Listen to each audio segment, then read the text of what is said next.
கலியுகத்துல அனுதினமும் சூரிய சுட்டரிச்சுட்டே போற சென்னமா பட்டணத்துல ஒரு சுபயோக சுபதனத்துல ஒரு சிங்கத்தை போலவும் ஒரு சக்கரவர்த்திய போலவும் கம்பீரமாவும் டாம்பிகமாவும் கோலோச்சிட்டு இருக்கிற ஐயான்னு அழைக்கப்படுற சிங்கப்பெருமாளுக்கு ஒரு துர்லபம் ஏற்பட்டு போறது.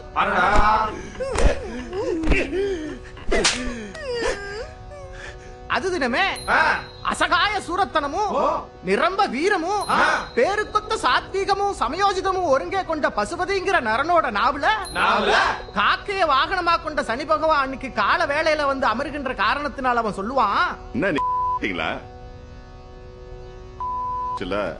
வேலைக்கு ஆக மாட்டீங்க.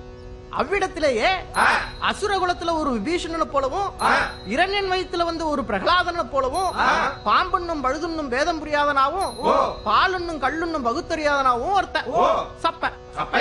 சுருக்கமா சொன்னா ஒரு பியூட்டிஃபுல் பாய். இது வரைக்கும் என்ன பண்ணிருக்கான், இனிமே என்ன பண்ணுவான்? எல்லாம் பண்ணுவேன். காத்துல அடிச்சிட்டு வந்த சருகாக, ஆத்தோட அடிச்சிட்டு வந்த பூவாக, தலைக்கு மேல கத்தியோட காலி பெருங்காய டப்பாவா பட்டணத்துக்கு வந்து சேர்ற 2 ஜமீன் ரத்தம் பஞ்சு மாதிரி மனசு கொண்ட காளைய ஏமாந்துட்டேன்டா. அம்புட்டு வயலும் அப்பனை ஏச்சுட்டானோயா.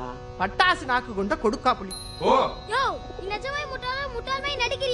ஓனாய் கூட்டத்துல ஒரு ஆட்டுக்குட்டிய போலவும் கள்ளிச்செடியில பூத்த ஒரு பூவை போலவும் எத்த தின்னா பித்தந்தெளியணும், எண்ணத்தை குடிச்சா கஷ்டம் கரையணும், தான் விதிய நொந்தாலும் காலத்தை ஓட்டுறா சுப்பு. சொல்றியா நீ?